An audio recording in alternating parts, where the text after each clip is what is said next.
শেষের দশকে মার্কেটে ঈদের শপিং করতে যায় না। ঈদের খুশি আছে, ঈদের আনন্দ আছে, ঈদে ভালো পোশাক পরবো, সব ঠিক আছে। এই খুশি কাদের জন্য?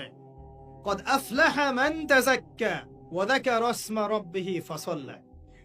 কার জন্য ঈদের খুশি? যে ব্যক্তি রমজান মাসে আত্মশুদ্ধি অর্জন করতে পেরেছে, রোজা রেখেছে, যাকাত দিয়েছে, নামাজ পড়েছে, লাইলাতুল কদরের রাত জেগেছে, তারাবি পড়েছে, ইত্যাদি ইত্যাদি। এই ব্যক্তি আত্মশুদ্ধি অর্জন করেছে, এই ব্যক্তির জন্য ঈদের খুশি। যে রমজান মাসে সিনেমা দেখেছে, সিনেমা শুটিং করেছে, পর্নোগ্রাফি দেখেছে, সুদ খেয়েছে, শিরিক করেছে, বেদাত করেছে, হারাম খেয়েছে, এর জন্য ঈদের খুশি। মানুষকে ঠকিয়েছে, ব্যবসায় মাল কম দিয়েছে, পণ্য মজুত করেছে, ইচ্ছা করে দ্রব্যের দাম বাড়িয়েছে, সরকারকে বিব্রত করেছে, জনগণকে দুর্ভিক্ষের দিকে ঠেলে দিয়েছে, এদের জন্য ঈদের খুশি? কখনো না। ঈদের খুশি তাদের জন্য যারা আত্মশুদ্ধি অর্জন করতে পেরেছে। আল্লাহ পাক বোঝার তৌফিক দান করুন, আমিন। এটা প্রথম টিপস দিলাম আপনাকে। এবার আসেন, আপনি রমাদানে প্ল্যান করবেন যে আপনার জীবনে বড় বড় পাপগুলো কি কি হয়েছে। এই পাপগুলো যদি মানুষের সাথে জড়িত হয়ে থাকে, আপনি মানুষের সাথে গিয়ে গিয়ে ক্ষমা নিয়ে নেবেন। কারো টাকা নিয়েছেন, দেন নাই, দিয়ে দিবেন। কারো সম্পত্তি পায়, দেন নাই, দিয়ে দিবেন।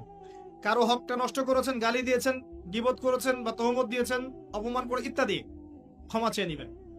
রমাদান মাসে মানুষের হকটা দিয়ে দেন। আল্লাহর কাছে জড়িত যে পাপগুলো আছে, এটার জন্য ইস্তেগফার যথেষ্ট।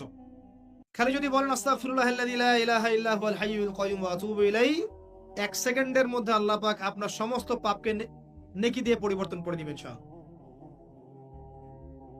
এবার প্র্যাকটিক্যালি যাবেন, সেহরি করবেন। সাহরির মধ্যে বারাকা আছে। সাহরি না করে রোজা রাখাটা উচিত না। সাহরির মধ্যে বারাকা আছে। একটা খেজুর হোক, 1 গ্লাস পানি হোক, আপনি সাহরি করবেন, এর মধ্যে বারাকা আছে। এবং সাহরির সময় এমন ভাবে খাবেন না যে এটা আপনার জীবনের শেষ খাওয়া। কথা বুঝতে পারছেন? এত বেশি আইটেম করতে যায় না।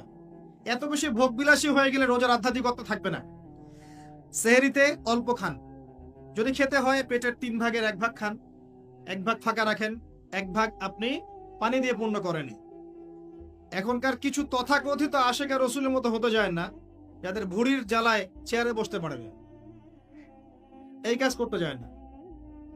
এটা মুসলিমদের শোভা পায় না। আমরা পরিশ্রমী জাতি, কর্মঠ জাতি, আমাদের এইসব শোভা পায় না। এটাও শেষ জামানের হাদিসে আছে। কি নাই আসলে, শেষ জামানে এক শ্রেণী মানুষ বের হবে যারা হবে সাকিল, একদম উড়িওয়ালা, ঠেস দিয়ে বসে থাকবে আরাম করে, এবং বলবে যে কোরআনে যা আছে আমি তাই মানি, হাদিসটা আমি মানি না, ইত্যাদি।